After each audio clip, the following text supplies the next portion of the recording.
very happy to have Charles Calomiris here speaking with us. Charles is the Henry Kaufman Professor of Financial Institutions at Columbia University. He is well known in finance circles for his research on financial institutions, banking, bank fragility, bank panics, bank failures, among other topics. He has also been involved from the beginning with the new University of Austin. And Charles will speak today on creative constraints on liberty at a university. So take it away, Charles. Thanks very much, Jeff, and thanks for inviting me. It's a pleasure to be here, being back home feels in many ways, and talking about a subject that's very uncommon for me to be talking about because I'm a financial economist, not a philosopher, not someone who normally talks about this particular topic, but I came at it honestly. And so today is going to be a kind of show and tell where I'm going to explain to you what it was like for the 1 year that I was Dean of the Center for Economic Politics and History at the University of Austin, to work with my other administrative colleagues, deans and provost and president and board members, board of trustees members, to try to come to grips with how to set up rules of engagement to promote open inquiry and civil discourse at a university.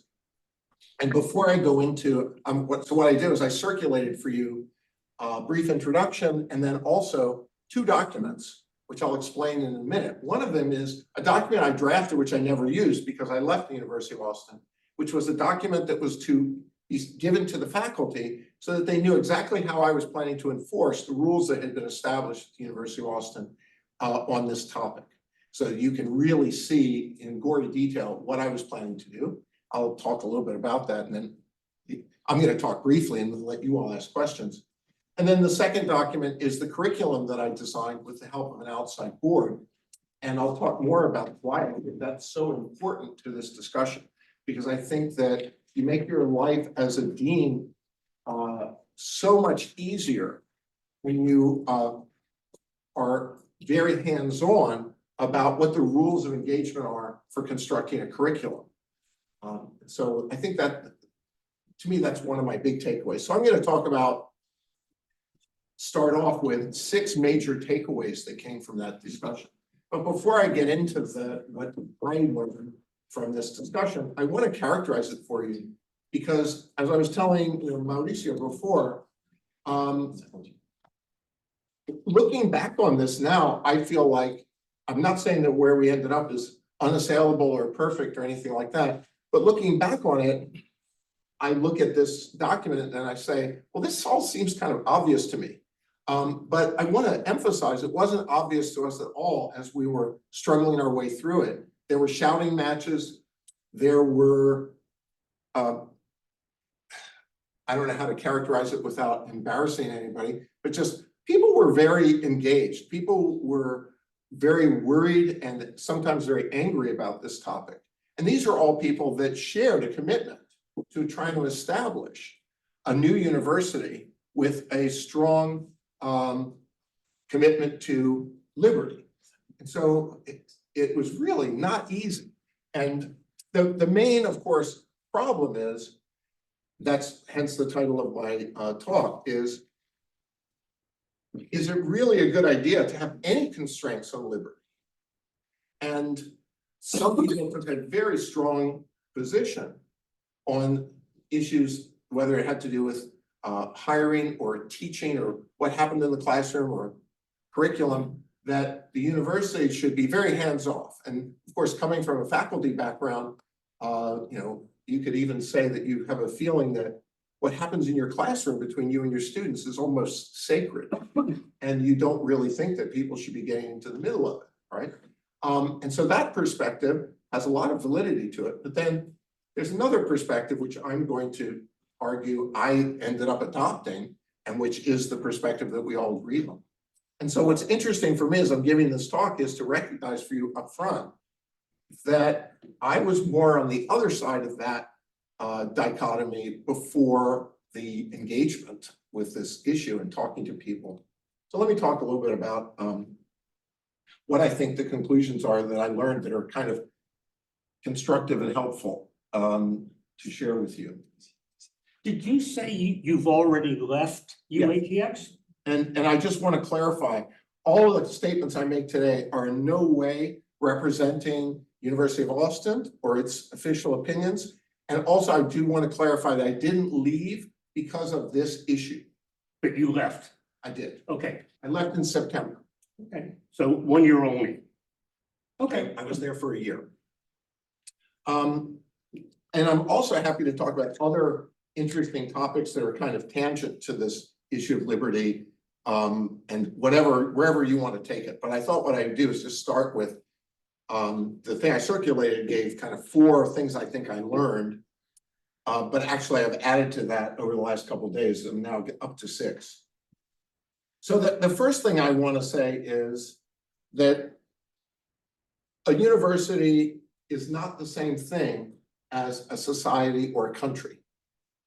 And so when you're approaching a question of where are the boundaries, what kinds of creative constraints can you create for a university, it's very different from the way you would end up if you were talking about a citizenry.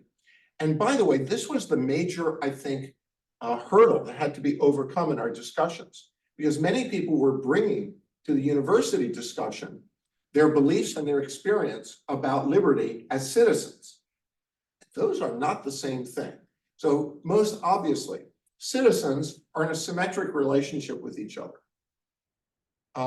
We don't exert through our citizenry any kinds of obvious power relationships with other citizens. I mean, we might incidentally, but as a rule, that's not something that we have to take into account, I would say. Whereas when you're thinking about a university, that's not the case. Administrators have power over faculty. Senior faculty have power over junior faculty. Administrators and all faculty have power over students. It's that asymmetry of those relationships that makes, in my view, the nature of the boundaries on liberty different for a university than for citizenry. And of course, this is not a new idea. It's not a new idea in the sense, if you're familiar with the Chicago principles, the Chicago principles understand that senior university officials are in a position of power and that therefore they must constrain themselves not to take political positions on behalf of the institution, not to create a coercive environment that might chill freedom of speech by virtue of their power. And so this is, I think, an absolutely central point, and that it will save a lot of trouble if you're trying to figure out how to do this right. From my experience, you save yourself a lot of trouble if you make the point first. So, for example, I was telling Mauricio that one of the advisory board members of University of Austin, who happened to also be a friend of mine, I won't mention who the person is, but a very famous person when it comes to civil liberty. This is someone, if you know about civil liberty in the United States over the past 40 years, you know this person. And this person was very angry with me and challenged me a lot, because I think that this person was coming to this topic from a liberty of the citizenry perspective, in which case almost none of the limits that we adopted and we're talking about would have been appropriate. And so I think this is, it might seem obvious, maybe you're hearing me saying, why does he keep saying this? Because it was really the biggest deal to overcome. And then donors, of course, get very exercised about that, because donors are saying, I thought you were committed to liberty. Why would you tell professors that there are things that they shouldn't be saying in the classroom? You say, because we're committed to liberty. That's why. We don't tell them what to say, but we tell them that there's certain things that aren't appropriate for a professor to do in the classroom. And that is a limitation on free speech. And so you got to own it. Instead of pussyfooting around it or pretending it's not there, you got to own it. And then figure out if you can articulate the principles. I also circulated as part of one of these documents, the University of Austin's Constitution, in one of the articles from the Constitution that talks specifically about rights and responsibilities of members of the citizens of the university. And it specifically distinguishes different rights and responsibilities of students from faculty. So for example, students should be free to express pretty much anything they want in a classroom, so long as they are committed to the rules of engagement of civil discourse. So open inquiry means they should be able to go down whatever rabbit holes they want and be able to vocalize that. But civil discourse means they're only constrained in the way they engage, no ad hominem attacks, etc. Respectful, not disrupting other people's speech, etc. And so I think that's a really important takeaway. So can you give some examples of some things you told professors that they should not say or do in class? Yes. So if you think about the Chicago principles, that's a good starting place. So advocating a political position or a religious position in class or anything. So if you read my document, which is written for economics, political science, and history, what I said is, I don't understand why anything that's not deduction, induction, or abduction needs to come out of your mouth. Like, we're here to teach people how to be scientists. In history too, a scientific approach is a conversation. And in fact, where we went beyond that is not just are we prohibiting you from doing things that are outside of the scientific conversation, we're specifically mandating that you model what it is to construct and engage in a scientific conversation. Because part of what you have to teach students who are learning economics is not just a body of substantive knowledge, but you have to teach them how we get to substantive knowledge. And the way we get there is that we engage in civil discourse and open inquiry. It's a conversation. So I tried to, in my paper that's attached that I sent to all of you, to actually describe in some detail what science is and how you have to model that. So the point is, not only are you as a professor required to not do a bunch of stuff, but you're actually required to be a model of the conversation of science that you're trying to teach people. And I think that's exactly the right way to do this, because it also places a burden on professors. It's part of their performance evaluation. Are you modeling scientific conversation in class? It's not just, you didn't say, vote for this guy, but are you actually, in the way you're approaching things, doing that? So the substance of what I would expect is in the document, but I think it's kind of in those categories. And that's where I think there are two things that we did that departed a little bit from the Chicago principles. One of them is that requiring not just that you not do certain things, but that you actually do certain things. And the other thing that is novel, which I'll come to, don't let me get out of order, but there's another thing too. Okay, so just to try to reorganize myself a little. So firstly, universities aren't the same as a society. There are power relationships. There are all sorts of constraints. Private university, I mean, there, in a way, there is a distinction between a private university and a public university, perhaps. I think there is. I think private universities can structure themselves any way they want. And this is an important point too, I think, that when you think about the difference between a society and a university, we live in one society. If you want to start a religious university, go ahead. Why am I not worried? Because there's pluralism, right? So again, that is another good illustration of why we don't worry that much about universities that might want to depart from what I'm calling a liberal order. Okay, so I'm describing a liberal order. I think it should apply to all public universities and to private universities that seek the creation of a liberal order. If you're a Jesuit institution, God bless you. And I think you're going to see a lot of benefit to creating a liberal order too, but that doesn't mean that you're going to subscribe to our principles of no religious doctrine. And so all I'm saying is about a university that says it's committed to establishing what I'll call a liberal order, which is an education devoted to open inquiry and civil discourse. I don't want to get you off track, but it seems to me that, just the position that advocacy is bad teaching is a sort of fairly light position. Like, it doesn't feel like you're constraining people heavily by saying, as part of your evaluation, we're gonna look at whether in your class you just advocate or whether you actually use the scientific method, Well, but I think, I actually think it's a really great, rule, because my view is, I don't really need to, like, Charles's opinions are kind of irrelevant to what goes on in my classroom, and they should be. I mean, why should Charles's opinions matter? If I can't use deduction, induction, and abduction and my knowledge of the literature to run a whole classroom, even through Socratic method, if I want to, or not. I mean, why are Charles? So the point is, the starting point, you see, it puts you as an administrator in a great position. Because I don't have to prove that you did something that's on the negative list. All I can say is, well, you didn't organize this whole classroom as a discussion based on this. It was all about your opinions. You kept talking about, well, I think this and I think that. I said, why should any sentence in your classroom ever begin with, I think? It's bad teaching. Yeah, exactly. And by putting it in the rules and saying, this isn't just something that's about freedom of speech, this is about teaching. We want to teach people how to think like economists. And if you don't do that, we do. Why'd you laugh? No, we don't. I do. Why, how would you teach English that way?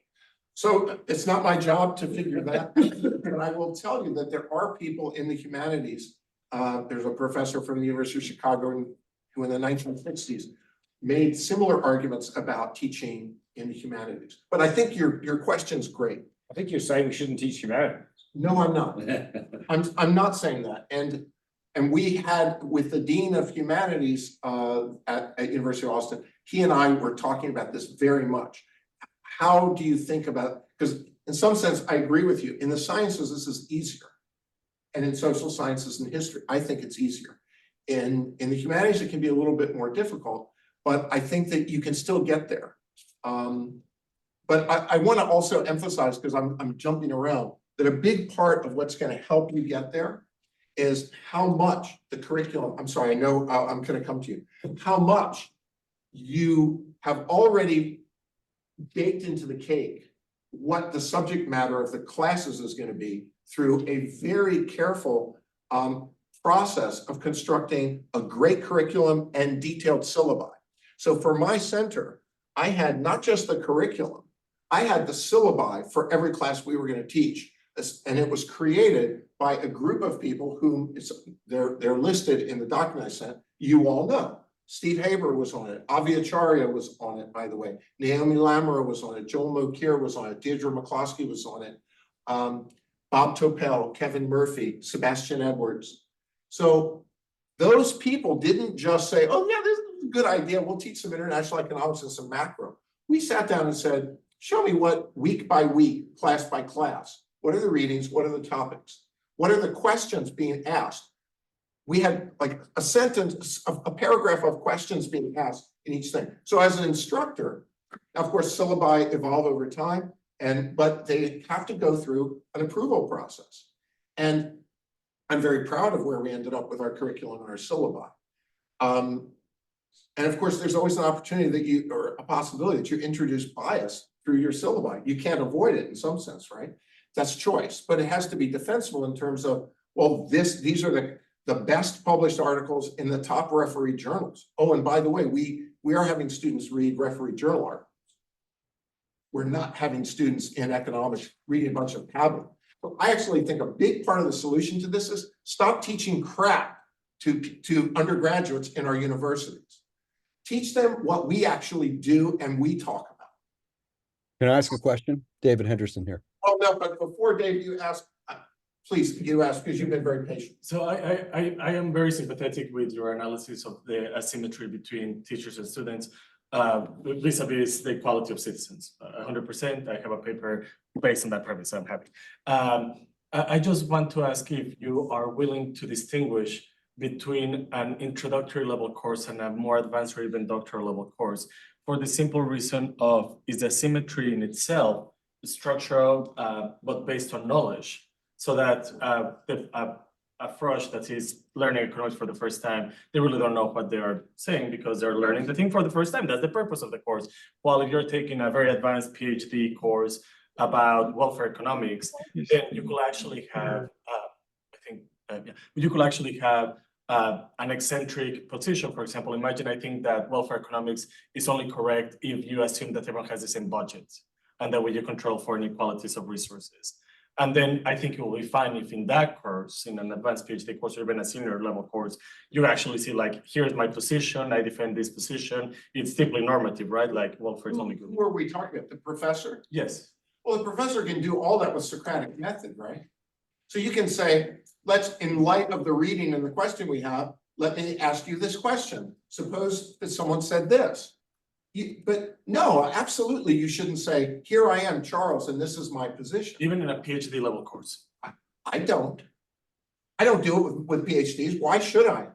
If I can't say, look, here's what the literature says on that, then I'm just a lazy ass. Imagine I'm taking a course with Amartya Sen, and I want to hear his development economics, which as in the development economics course that I took, the first day was like, Amartya Sen thinks differently. He's brilliant. We're not going to care about what he says. Let's continue. Imagine I actually, literally, that was word by word. Imagine I actually want to hear his weird theory that might be right. Then on that case, right, Amartya Sen highly published, but he'll make reference to himself. There's no reason not to put weird theories into your syllabus. The point is that should be something the faculty has to decide, first of all, as a group, with the dean's oversight, what questions and what kinds of reading should be in the course content.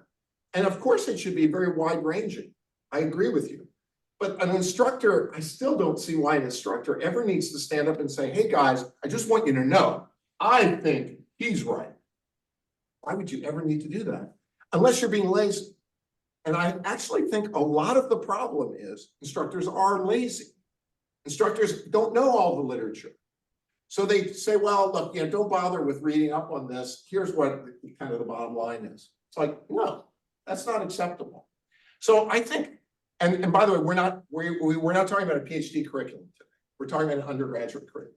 Because a PhD thing is a little bit different. You're, in a creative partnership in a way with students. It's a little different. And I want to say one more thing about curriculum. I'm jumping around.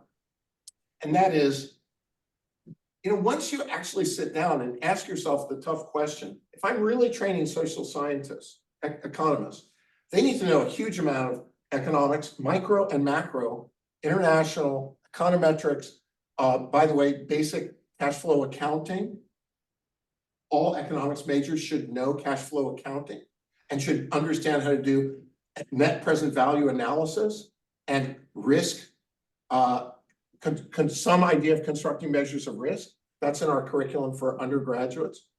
But once you get through all that, by the way, you can't be an economist if you don't know political science theory, right? I don't think you can. And if you don't know history, what is it that you're an economist about? So I think that once you get through with thinking about what is an undergraduate curriculum for somebody interested in economics, one of the things that you learn very quickly is there's not enough time for bull. There's not enough time for these cutesy little courses that professors want to teach because their research is in some niche. There's only enough time for very good, general, pretty basic classes in economics, political science, and history in an undergraduate curriculum. And you could still have advanced classes. We did. But one of the things that it's true about this is once you go for quality and you start thinking about really filling in all that a curriculum needs, you save yourself a lot of trouble because you don't have to figure out whether should I do like fashionable topic number 3 or fashionable topic number 7. The answer is if you're doing your job, you don't have time for any of that in an undergraduate curriculum. So Charles, there are, Dave Henderson. but there are 3 questions. Sure, queued up. please. So do you want to take all the Zoom questions? I'm fine to take questions. I'll work down my list eventually. Okay, Dave. Okay. Okay, thanks, Charles. So whenever I taught an introductory econ course, I took the first day and laid out what I called the 10 pillars of economic wisdom. And I went through them, gave examples, we had discussion. There was lots of back and forth discussion. Over time I got Socratic, but not the first day. You know, I don't understand why you think Socratic is always the way to go. Well, I I'm not told them saying what that, and if the word I think is bad to you, but I told them that I think there's no such thing as a free lunch.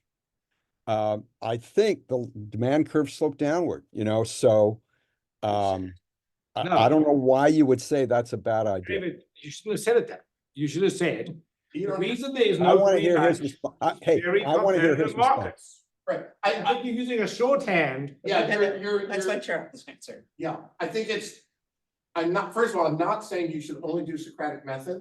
By the way, I think lectures, so our introductory economics course is not Socratic. It's pretty much all lectures.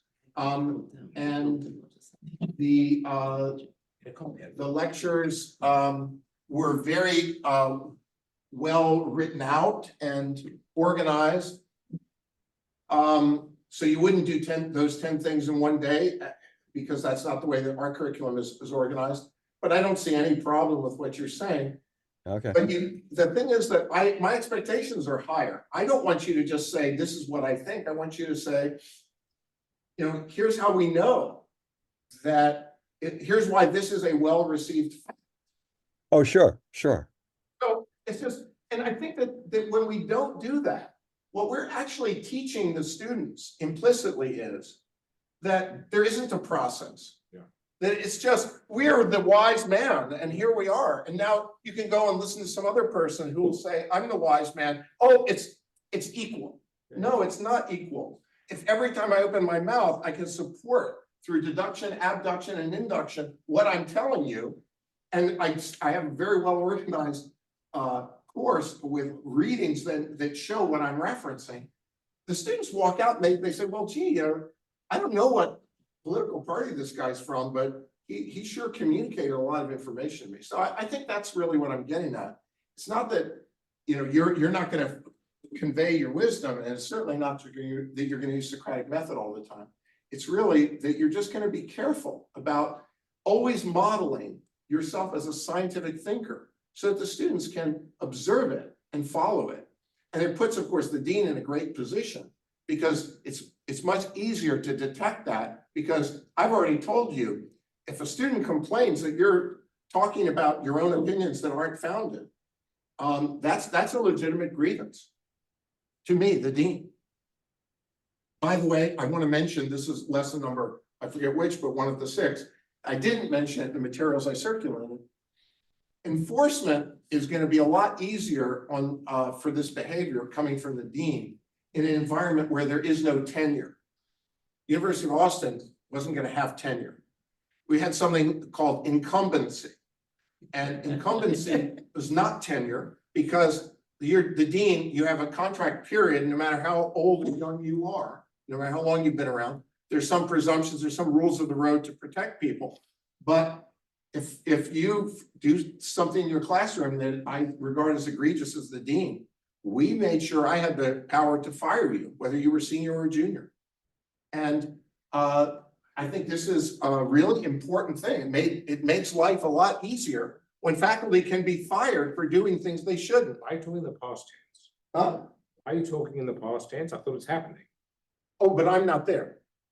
but it's happening. It may be happening, but I'm not speaking for University of Austin. They may have changed this. I left in September. So I'm just telling you about the conversation I participated in and what I was about to do. But I have a successor. I don't know how his thinking will be. He may think differently. Yeah. So I'm sorry, we had 2 other. Casey Mulligan. Yeah, Casey. Hi, Casey. Oh, yeah, thanks for this. I don't quite follow the I think part. So, with so many topics that we would teach in economics, why inequality is changing, or what are some of the consequences of taxes? Some of us would go straight to supply and demand and demonstrate to the students, all the skills used with using those tools. We didn't use game theory. We didn't use some Marxist theory. Maybe we didn't begin by saying, I think supply and demand is the best tool, but basically we're sending that message. And I don't see really how you're going to do anything but that. So let me try to answer this question. So remember when I said that doing the work in the curriculum and the syllabi, which is done by the faculty as a group with the oversight of the dean, is a huge part of this, because you are actually taking positions about what is the panorama that the students are going to be subjected to. So I don't want to make the claim that that is a neutral decision. It's not a neutral decision. But it is a defensible decision. And it is a decision made jointly by the faculty with the dean. So yes, it's true that that we're taking the position that the supply and demand analysis is useful. And it's not taken as a matter of opinion by an individual standing in a classroom. It's taken as a representation of what the state of play of a whole field of study, a whole group of scientists, what's being published in the top refereed journals. And if we had views as an institution that did not conform to what is standard practice and being published in a lot of journals, we'd have a lot of explaining to do to the students. Maybe we would have that position, but it would be contrary to what I would expect. So Casey, I'm not saying, that we're not taking positions, but I'm saying if you're going to take positions about what are the boundaries of what is economics, those are positions that should be taken institutionally by the economics department and the dean. Individual instructors should be pretty much teaching the material of the course. And I think that saves you a lot of trouble. Remember, part of this, what I learned is, once you become dean, you start trying to think of ways to establish rules that are enforceable and that save you a lot of trouble. And before we go on, I just want to add one thing. On enforcement, and this was something that Neil Ferguson, who's a trustee of the University of Austin, really was the instigator of. It was really productive. He did a historical study of principles like the kinds of principles we're talking about across a wide variety of universities, and came to the conclusion, I'll paraphrase it, you can read the study if you want, that no matter what their rules were, and no matter how much they stated them, they were all pretty much falling short. And that the thing that was lacking was an enforcement mechanism. So Neil came up with the idea of creating something he called the adjudicative council, a tribunal of people who the university appoints to basically enforce its constitution. And everyone who's a member of the university community has standing to call out anyone for violating anything in the Constitution. So every student could potentially accuse the president of the university of violating.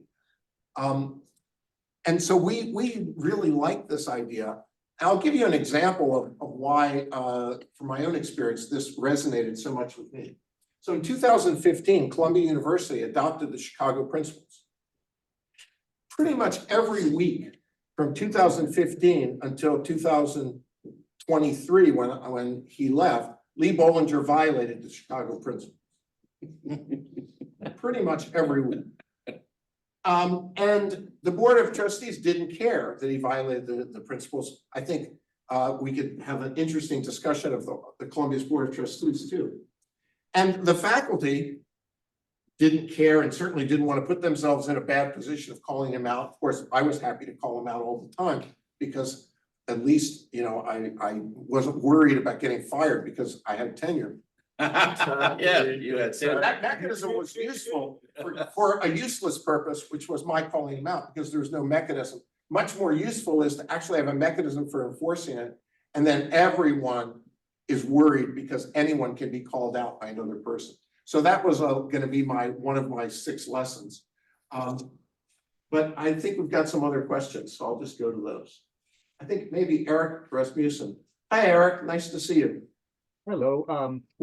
Another thing you might go on is that it's often a mistake to be too principled, and it's helpful to look at extremes on both sides instead.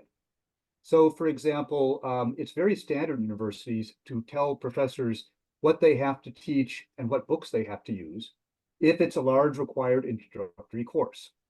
You want everybody teaching the same math, same physics, because you build on it second year.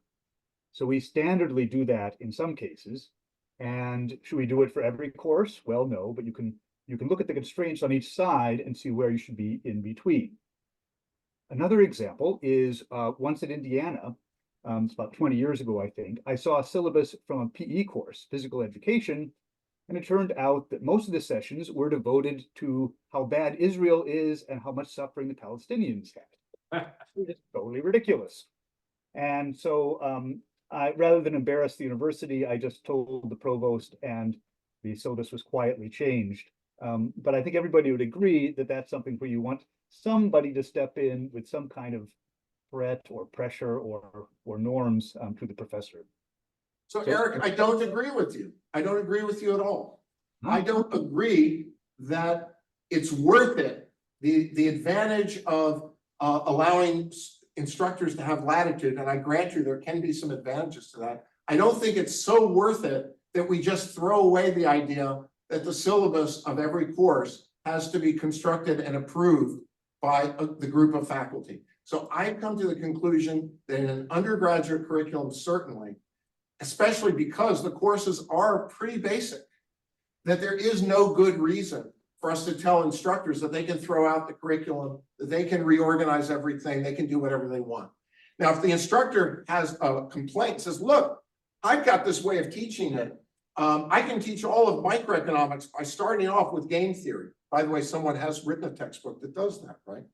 So a market is an abstraction. Let's start with a two-person game and then move from there. Okay, so you come and you appeal to the faculty and say, this is the way I'd like to teach intermediate micro. And the faculty says, maybe yes, maybe no. I'm happy with that.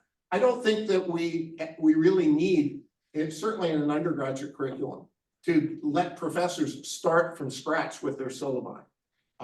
I can see that there's some advantages to it, but the advantages aren't worth the disadvantage of the discipline that comes from really allowing us to decide what's important and to hold people accountable for talking about what's important to students. And I emphasize, it makes the job of liberty, enforcing liberty, so much easier if we first take seriously our obligation as scientists, as a group, to define our field as a group and present ourselves to the students in a way that shows how much we care. And I'm going to be very provocative and tell you, I think that 90% of the problems we're having is because many faculty don't really care that much about the curriculum that they're teaching, and that they don't really care about the undergraduate program. I will tell you, because I'm a Stanford alum, and of course I was a teaching assistant at Stanford, I think that Stanford faculty look at the students as a constraint, right? Teaching, the Stanford economics curriculum was designed to maximize enrollments.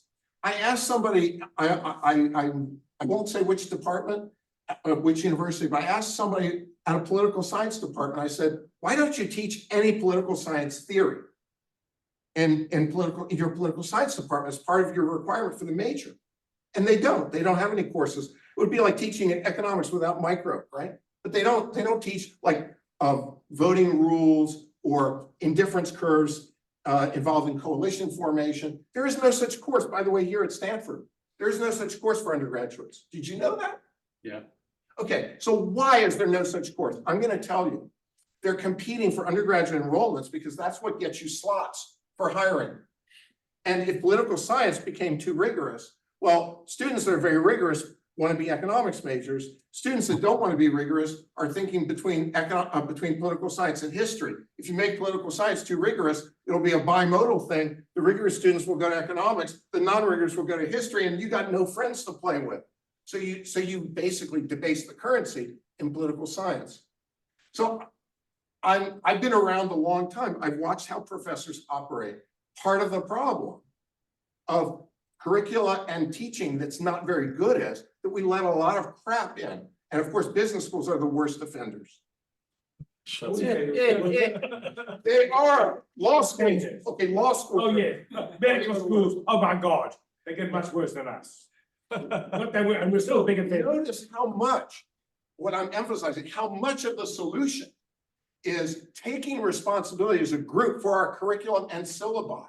You say are, I mean, I think you're outlining a reason why department chairs are not the right level at which this, or the final level at which this decision should be made. 'Cause as you were speaking, I was thinking to myself, well, listen, this is the job of the department chair. You gave a bunch of examples as to why there's a market failure there, or there's a race to the bottom that you sketched out. So that creates a role for the university administration to Exactly, be I more keep proactive. saying, under the oversight of the dean. Because, at University of Austin, we made our job there a lot easier because we made economics, political science, and history one department. So there was no race to the bottom, right? I know we've got some other questions. I just want to count through my list, so before I forget them myself. So university, lesson number 1, if I just say them all once, and then you can ask me a lot of questions, and I'll shut up with the rest of the list. A university is not the same as a country. Lesson number 2, clearly state your rules somewhere. So we actually have a constitution at the University of Austin, all right? So everything's very clearly stated. We argued about every sentence, every word. People threatened actions based on sentences and words. Once you put it all down, then people say, well, what about this? They highlight contradictions. They bring out things you hadn't thought of before. Write it down. Third, enforce it. How do you enforce it? Not having tenure is great. No. Okay, I'm all for it. Get rid of tenure. Contracting with some kind of incumbency rules that make things clear. Get rid of tenure. It doesn't do what we say that we have tenure to protect freedom of speech. Obviously, that's a joke. Because we have no freedom of speech and we have lots of tenure. We can do it without tenure. What does incumbency really mean? All it means is that you've got rules of the road about you're writing a contract periodically, let's say as a incumbent, that means kind of like a senior person, every 5 years. And there's a good understanding what the process is that how you set your goals for that 5-year period with your superiors, and then how they can then evaluate you on the basis of that. And all the rules, as much as possible, are written down. Nothing's perfect, but you are protected. You couldn't be fired if you met your plan every 5 years. You couldn't be fired because someone doesn't like the cut of your sale, right? That wouldn't be a reason. So incumbency has a little bit of protection, but it doesn't protect you against violating rules or failing to do your job. So you have this principle of the more power one has, the more one's liberty needs to be constrained within a university community. Do you still embrace that position? Absolutely. You also said 2 lines before that the administrators have power over the faculty. Do you still embrace that empirical claim? They do have power because they're their bosses. So according to your principle, we should be constraining the administrators because they have Yes. power over the faculty. And we do. Everything you're describing is how the deans constrain the faculty. No, Is there no. any way in which the deans are constrained by Yes, the because faculty? as I just said, by writing all these rules down Yeah, and by also having plans as part of this incumbency system, yes. I'm limiting my own discretion too. Not really, because you're the judge if they broke the contract. No, I'm not, because we have a constitutional authority that can call me out too. So nothing's perfect, but I'm trying really hard to have all this in my head. We may not have gotten it right. I'm not here to defend what we do.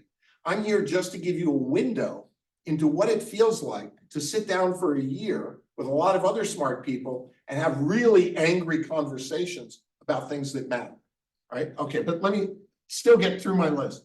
So after that, I guess I'm kind of done with my list. Yeah, I've said all the things on it. So I don't know what the order is. Jeff, I'll let you. So why don't we let Rick go ahead and ask his question? Well, I really appreciate your emphasis on ways of engagement. And I welcome all these provocations. And I want to just ask a very narrow question about ways of engagement, and then I want to react to your provocations. I've been at the University of Chicago for over 50 years, and I'm learning a lot about the University of Houston, but I'm actually surprised at what I'm learning through your representation of it. And it contrasts in many ways with the University of Chicago, which I admire as a community of scholars, and which I think works reasonably well. But the narrow question about ways of engagement, and I try to practice what you've been preaching, and I am very Socratic in the way in which I go about things. But I was curious whether the University of Houston would take the step of, for example, forbidding or prohibiting the kinds of protests that we're seeing going on now on college campuses, in which people with megaphones and slogans essentially chanting very dogmatic positions, which are not inviting dialogue or debate, and in fact erode exactly the Socratic environment you're talking about. So have they taken the step of basically saying no student protests of that sort on campus? So first of all, Rick, I just want to emphasize, I'm not here, I don't represent University. I understand that. What your position, I'm if you were talking about dean? my own views, okay? Yeah, okay. So the University of Austin did, as part of its constitution, and this was debated at great length. Let me read you the language. This is in a document that was circulated. And this has to do with civil discourse. And everyone is bound by the principle of civil discourse, the principles related to civil discourse. So are banners and slogans in protest civil discourse? It depends on exactly how you use them. So you're allowed to have protests. I think the way we looked at it was you're allowed to protest without, and this was a lawyer phrase that one of the civil liberties attorneys who was part of our advisory group brought to us. So I'm trying to find it. And I think I don't know whether you'll be satisfied with it or not, but it was the subject of a lot of discussion. What's your position? I mean, My position is this is a good word. And so here's what it says. Section 7 of this is UATX aspires to intellectual pluralism. Members are free to form voluntary associations or societies, and these associations are free to invite such outside speakers as they wish, so long as it is made clear that the invitation comes from the association and not the university. Members may peacefully protest an event hosted at UATX, but they may not prevent or substantially disrupt the proceedings. Yeah, no, that wouldn't satisfy me. But let me go on to the provocations, because I have been, as I said, I've been to the University of Chicago a long time. No one has ever requested or vetted a syllabus for any course I've taught. The statutes of the University of Chicago place all advisory, legislative, and administrative powers with respect to the educational work of the university in the hands of the faculty. They clearly do not hand them over to the administration. With regard to the tenure issue, there are all sorts. Yeah, okay. Don't mischaracterize, please, what I said. I didn't say that the syllabi would be constructed by the administration. What I said is it would be constructed by the faculty as a whole, not the individual, for each course, with the consultation of the administration. So, well, yeah, but as you know, and that's my position. Well, first of all, the dean would not be looking at my syllabus. In fact, we have a president of the University of Chicago not so long ago who on his first day said, "Isn't it amazing? I'm the head of this corporation with a multi-billion-dollar budget, and I can't give a direct order I can hardly give a direct order to anyone. And the better the university, the fewer people I can give a direct order to."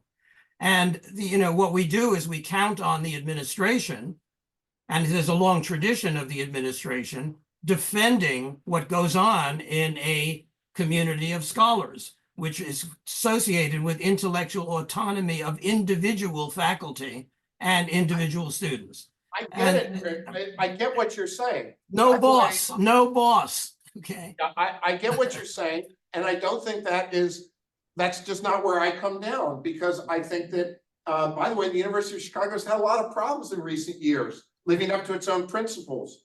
And by the way, I managed to hire 2 people away from the University of Chicago who you know very well, partly, I think, because of those problems. Yes, so but part of Chicago's the no paragon, precisely because they don't have a credible enforcement mechanism for their own principles.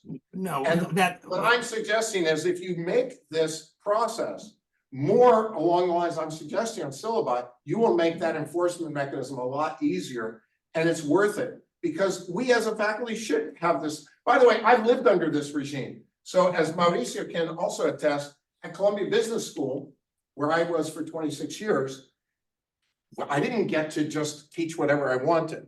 Courses have to be approved, and the syllabi are reviewed by a group of faculty who look at what you're teaching, look at your lecture notes too, and evaluate what you're doing on a periodic basis. Yeah, I mean, nobody likes to be evaluated by his peers. I wish, by the way, I could publish everything I want without referees, but that's our business. Our business of science is that we are in a peer evaluation business. Why shouldn't that apply to our syllabi? Of course it should. So let's have Luciano ask the next question, and I'm gonna get in the queue and ask a question. Good. Hello, Charles. I read your document and I also read Niels Ferguson Constitution. It's beautiful written and organized. But I would like to make a comment that I'm very skeptical that this could work without a key ingredient, and I will point to this. The key ingredient is the people that you put there in the tribunal. This is the key, and the thing that I am skeptical is that if you believe that a organization like that can put all its faith in a tribunal to work, and why it doesn't work, and why it's not enough. This you can see the example of Brazil right now. We have a constitution and we have a Supreme Court. The Constitution says explicitly, for instance, there are many examples, but I will just mention one. The Constitution writes very clearly, expressly, a congressperson cannot be prosecuted by by his or her words. And we had people being prosecuted and actually put in jail just by their words. And the Supreme Court that's approves this, and actually the Supreme Court ordered this. So the key ingredient, I think, is not the organization. The key ingredient is the people that are behind this. And you see that is, and I want to go back to one previous question, and I go to see your reaction, because in your document, you say that it's really important to see who are the faculty that you hire. And I think that this is the crucial thing. That's the crucial element. If you don't take care of this, then nothing will work. There is no possibility that a constitution will take care of the job. And you say, you give some examples, even the University of Texas, you say that perhaps if you have a department that's full of Marxists, then we can lead this department to die, and then we put another department. However, this presupposes that you have an administration, the university, that is aligned to hire the right people. And I do not know for a fact, but my impression that's actually is the opposite. Most universities are hiring exactly the wrong people. Even if you open an institute that's oriented to freedom, and they are doing exactly the opposite, to not hiring the people that are committed to this. I would like to see your reaction to this. So I'm going to agree with you in part and disagree in part. So first of all, I do agree with you that the Supreme Court, whether the people on the Supreme Court, and in the case here, the adjudicative council, who they are and how much energy they're willing to devote to this probably matters. By the way, we had a big debate over whether they should be paid. I thought they should be paid, and when I left, the current standing was they're not going to be paid. My view was, if you want them to take the job seriously, pay them. Other people said, well, then it's like they're our employees, and we don't want them to be our employees. Okay. But I want to emphasize, I'm not relying, in my mind at least, entirely on the adjudicative council. And that's your other point, which I agree with. So when I'm hiring you as a faculty member, instead of just talking about your job market paper, I'm going to talk about a whole list, which is in the paper that I circulated, the kinds of discussion you should be having with faculty when you hire them. How do you feel about this? How do you feel about that? What would you do with a student who asked you this question or disagreed with you this way? Do you think it's appropriate to do that? Because that's to figure out is this person somebody who would be committed and comfortable with modeling a scientific conversation, with being part of a liberal order? And that should be part of the conversation. And then, of course, disclosing that we're not going to we don't give tenure, and we do monitor what people do. And we fire people for cause, even if they're senior. So it's the combination of having the policies written down, talking to people about them, having good processes that are transparent, not having tenure, but having incumbency instead, and having the adjudicative council. We're trying to have a lot of different things that we're relying on, not just one. And then I think it works better. But I do want to also agree with you. There's no way we could say, oh, this is going to be perfect. We can perfectly rely on it. And so I take your point very, very much. And I think we're sort of maybe saying the same thing, which is you can't just rely on the adjudicative council in isolation to do this. So I'm very much in agreement with that. So if I can ask a question, I'm having a lot of trouble understanding exactly how this would be implemented and enforced, even in, say, an economics department that I'm familiar with. But, I am completely lost at what you have in mind for the humanities. You kind of sidestepped that question. What scientific method do you think is being taught in any English class? I think if you restrict things to scientific method, you're going to have, the class will be empty. Let me go on. If you have a faculty committee of English professors deciding what belongs in the curriculum, at least here, I think our collection of English professors would be happy telling you that the poetry of Palestinian protest is very much an English subject. So would, by the way, articles in peer-reviewed journals. So I and I think deans would go along with that too. So I have no idea how this would work in any. Exactly. It's a great question. So again, we talked about all those. I thought figuring out what should happen in a social science history setting was hard enough. And I agree with you that it's going to be harder in a humanities setting, but not impossible. So first of all, University of Austin was committed to what I would call a great books view of what should be in, let's say, literature classes. So you're going to spend, there's not a huge amount of time if you're going to study Shakespeare and Milton and Dante and Homer, and so the content, I'll come back to my point. If you construct your curriculum with the guidance of administrative position, I don't claim it's neutral. The administrative position at University of Austin was, we want students to be familiar with the canon. And that Palestinian article that you said is not in the canon. So by having the discipline over the curriculum and the syllabi, you solve a lot of the problem. Well, what's the remainder?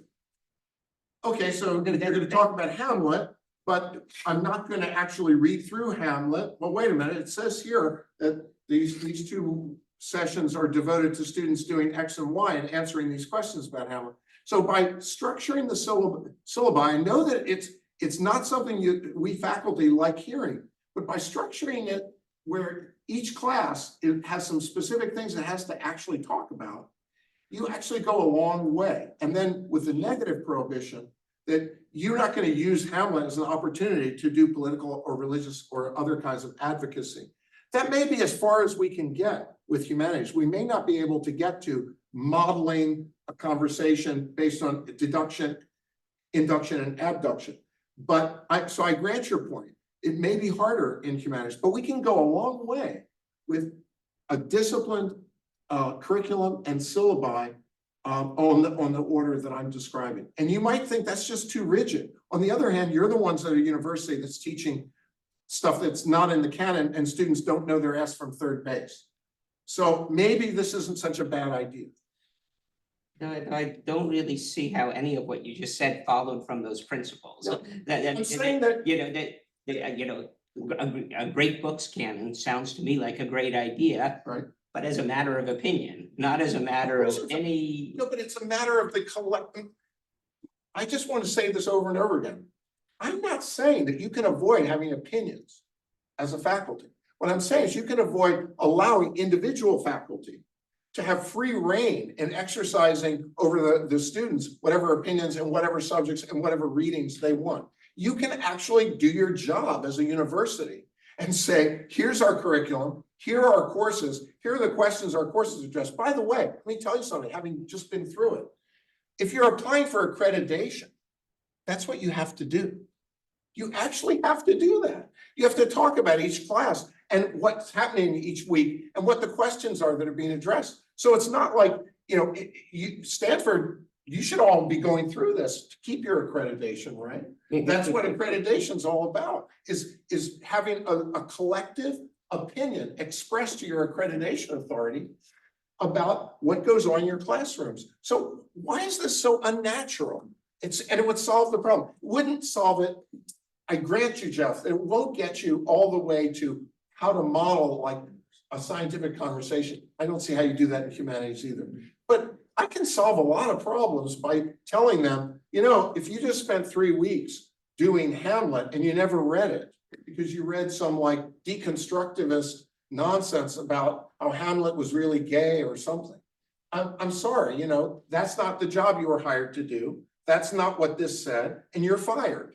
But it just seems to me that any committee you would convene at Stanford or any university I know of, perhaps with the exception of University of Austin, would land on the deconstructivist nonsense is far more important to me. But that's because you didn't screen the people when you hired them. Well, they're. Right, but that's the point here. That's what Luciano's point from before. This is not just one thing. It has to be all these things. And we got a lot of hands. Yeah, I just have, mine is very quick. What's the voting rule of the adjudicative committee? I think I don't know the answer. Simple majority, 2/3, or? I don't know the answer to that. Well, what did you talk about? I just don't remember. Okay, I think there is an answer. I just don't remember what it is. That's all. But I'm thinking of it like a Supreme Court structure. So Okay. it would be majority. How many members? I don't remember the number. I think it's either 3 or 5, but I'm just guessing. Okay. I can't remember. No. Yeah, Ken. Now, I don't have tenure and haven't had tenure for over 35 years. So, maybe I should be a fan of the non-tenure business. Now, you talk about, I am also concerned about many of these things, PE classes where you don't do PE.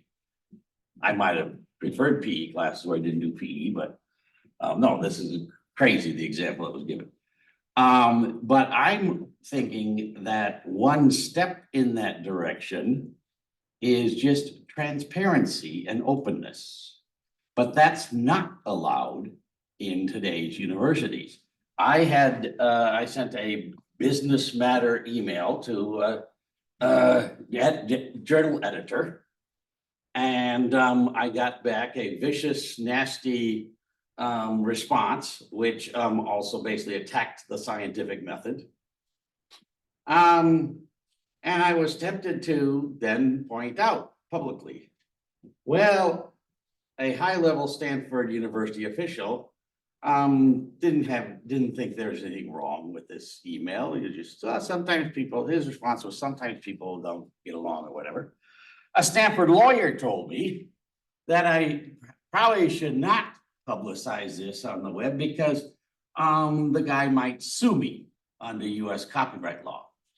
And she said, oh, he'd probably lose. But oh yeah, but she never said that Stanford be on my side. I'm sure Stanford be on his side. Because I don't have tenure, and so Stanford's not gonna be on my side. So just transparency would go a long ways to get rid of this stuff. Now, if you look at my blog, Show Me the Math, you'll understand why I laugh at you talking about having other fields act like economists.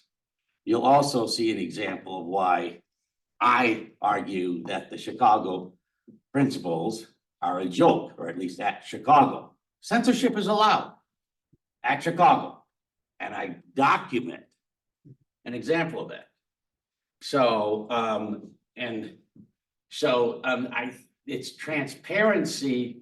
It would go a long ways towards improving things, as opposed to any sort of bureaucracy in which, individuals have a great deal of discretion within a university. And I'm told that, well, if you don't like what the university does, well, then sue them. Well, yeah, sure. The cost of suing, that's nuts. So you have to deal with the powers and abuses of the people at the university. Transparency would help a lot. But I agree. In fact, I think I could label my third of my 6 things about being specific and writing everything down as very much serving this transparency. That is, you have to write down things, and believe me, when you sit down and actually write them down, you're gonna have a lot of arguments that you didn't have otherwise, Yes. right? And those are really helpful.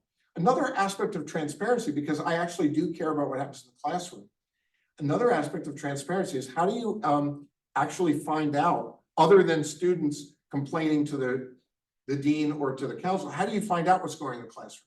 And so the approach I favor is having a group of faculty that are charged with monitoring classes. They just go around and see what's happening in the classroom. By the way, again, in business schools, I think you guys at Stanford, you probably do that. We did it at Columbia. People monitor what's going on in your classroom to see how effective your teaching is. By the way, isn't that 100 times better than relying on evaluations by the students? Right? I mean, student evaluations are a complete joke. Whereas if you have your peers actually charged with having to come in, see whether you're doing what is in the curriculum, evaluating you, and you know they're coming, you may not know which day they're coming, but you know that's part of the rules. So I'm all for transparency of, I know what the rules are that are binding me against acting against you. You know what the other rules are. We're all in this with well-established rules, and our discretion is limited. So notice that discussion that Eric and I had, and also Dick and I had, about faculty discretion over syllabi. That's a big discretionary item. In fact, and myself included, before I came to this discussion, would have valued that so much. However, it's by limiting that discretion, you solve a lot of problems. And you also convey the notion to students that this isn't just a matter of opinion. Microeconomics is actually, we as a faculty have an opinion about what you need to read. So I think transparency, I couldn't agree more. Transparency and as our founders of this country said, balance of power. So that faculty have rights, administrators have rights, students have rights. There are different kinds of organizations. We're not relying on any one instrument. We're relying on offsetting instruments. And it hasn't worked all perfectly. For example, what's our biggest problem as a country? Congress doesn't want the authority to legislate. The founders of America never would have guessed that. But it actually, from an agency standpoint, makes perfect sense. You want the administrative state to do all the stuff. You claim to do everything for all your constituents and leave the details to someone else. Works out as a great solution if you're a politician. None of our founders would have thought of that. So, when you're trying to design a constitution, by the way, there's a lot that America's founders didn't think of. They also didn't think about the use of the legislature to corruptly favor with special corporate chartering particular kinds of particular individuals. And that was a big problem in the early republic, and we didn't solve that till the 1830s. So when you're looking at 1840s, when you're looking at how successful our own Constitution has been, well, the Congress is a complete mess, doesn't do what it was intended to do. For the first 50 years or so, we were running pretty much a corrupt legislative enterprise. So yeah, I mean, it's hard to get these things right, and there isn't any one. Transparency is helpful. I wouldn't rely on any of them. Look, I mean, things are so bad right now that I think starting in a different place might be worth a try. But My I'm not point trying to is- oversell. To take where we are and overthrowing the institutions like you're talking about, it's not gonna happen. But at least adding transparency to what we have Mhm. would be a big step towards eliminating these problems. And without all these other requirements that you have, but just I also making it wanna- transparent. There's one comment I want to make that's not part of our general talk, but since it's related to this. So I buried in a footnote there a little something that nobody's asked me about, but I do want to talk about it. Like, how do you reform these big universities that already exist? So there, forget about University of Austin. That was, we got to start from a tabula rasa, right? But not University of Texas, not University of North Carolina. Both have raised hundreds of millions through their alumni to institute kind of liberal studies programs. Yeah. I call this in my document, the Peking University Economics Department model, right? So what the idea is to create a separate hiring authority with a separate dean, tenured faculty positions in liberal studies that's in parallel, and then rely on, as Peking University's Department of Economic Policy, which took over from the Department of Economics, rely on students wanting to go there to ultimately displace the bad department that you've got. Here's the problem. Who's running the show? So now I'm gonna really make lots of enemies, and if I haven't already made 100, I'm gonna make another 100.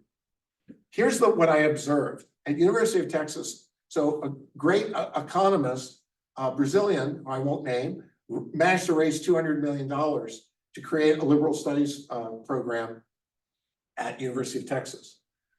But then the faculty got involved, and one thing leads to another. And so who's in charge of this program? And currently, I don't know who's in charge of it, but it looked like they were going to end up putting somebody trained really in philosophy in charge.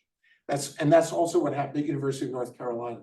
Almost identical. They both adopted this Peking University approach, but neither one is trying to hire top empirical people in economics, political science, or history. Because what happens is donors don't know what they don't know. There's a big agency problem, and philosophy departments love capturing liberal studies programs and interpreting liberal studies as they got to learn Montesquieu, Locke, Hume, Smith.